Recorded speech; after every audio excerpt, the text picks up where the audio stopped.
আমাকে সরাসরি বলছে যে বাচ্চা নষ্ট করতে হবে। তারা আমাকে লাগলে অর্থ দিবে, কিন্তু আমি অর্থ চাই না, আমি স্বীকৃতি চাই আমার বাচ্চার। আমাকে ধাক্কাইতে ধাক্কাইতে সিঁড়ি দিয়ে নামাইছে, সাথে আমার বাচ্চা মেয়েটাকেও। আমার নাম রেজওয়ানা শারমিন।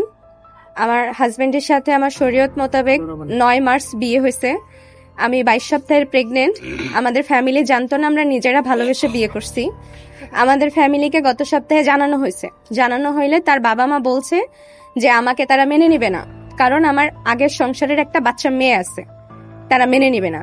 সে যদি আমার কাছে আসে তাহলে তাকে ত্যায্য করে দিবে। এই কারণে তাকে তার বাসায় আটকে রাখছে, আমার ওখানে যেতে দেয়নি। সে আমার কাছেই থাকতো, আমরা একসাথে সংসার করতাম ভাড়া বাসায়। তো আমি তখন তাদের সাথে কথা বলার জন্য এখানে আসি কয়েকবার। কথা বলার জন্য আসলে তারা আমাকে ডিরেক্টলি বলে যে বাচ্চা তারা চায় না, আমি যেন বাচ্চা নষ্ট করি। আমি বাচ্চা নষ্ট করতে রাজি হয়নি। তখন বলছে তুমি যদি বাচ্চা নষ্ট না করো তাহলে তোমার বাচ্চা তোমার দায়, আমার ছেলে যাবে না। আমি তাদেরকে রিকোয়েস্ট করলাম যে সে যদি আমার সাথে সংসার না করে তাহলে আমার বাচ্চা হওয়া পর্যন্ত সে কন্টিনিউ আসুক, কারণ এখন ডিভোর্স হবে না, আমি একা থাকি, আমার পক্ষে সম্ভব না বাচ্চা দুনিয়া আনা পর্যন্ত। ওনারা রাজি হয়নি। তারপর আমি বাসায় চলে গেছি। গত মঙ্গলবারে আমি আবার আসছি। আবার আসলে উনি আমার সাথে আমার বাসায় গেছে, আবার ওখানে ছিল। বুধবার উনি আমাকে সকালে হসপিটাল থেকে ডক্টর দেখায়া সন্ধ্যাবেলা বাসায় আসছে। বাসায় আসার পরে উনি আর যায় নাই। আমি অনেক অসুস্থ ছিলাম। অসুস্থ থাকার পরে আমি বৃহস্পতিবার সকালে আবার আসছি এখানে।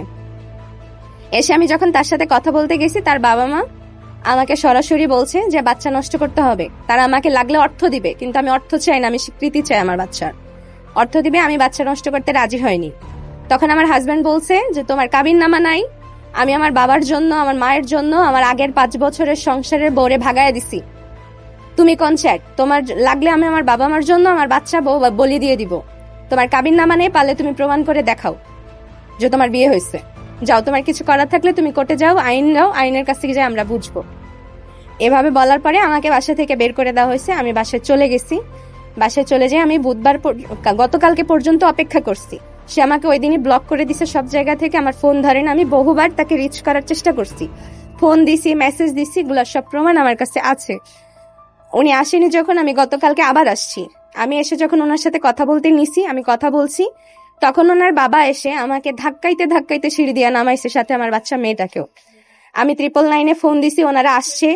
ওনারা আসার পরে ওনাদের সাথে কথা বলছি। কথা বলার পরে ওনারা আমাকে কোনো সমাধান দেয়নি। আমি ওনাদেরকে বলছিলাম যে তাদের সাথে একটু কথা বলে মধ্যস্থতা করতে, সমাধান করে, তারা সমাধান দেয়নি।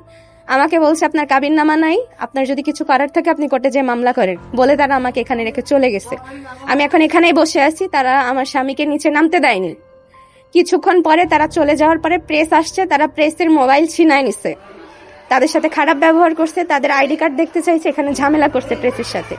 প্রেস চলে যাওয়ার পরে তারপরে আমার হাজবেন্ডকে ওরা মাস্ক পরে বাসা থেকে বের করে নিয়ে গেছে। এখন পর্যন্ত আমি এখানেই বসে আছি। কালকে রাতে থানায় গেছি, রূপনগর থানায় গেছি। আমি ওসির সাথে কথা বলতে পারিনি। আমি ওদের সাথে ডিউটি অফিসারের সাথে কথা বলে চলে আসছিলাম। আজকে দুপুরবেলা যে আমি ওখানে লিখিত অভিযোগ দিয়ে আসছি। আশ্রয় দিছে, খাবার দিছে, আমার বাচ্চাটাকে দেখাশোনা করছে, আমাকে রাখছে। পর্যন্ত কেউ মধ্যস্থতা করার জন্য আগায় আসে নাই।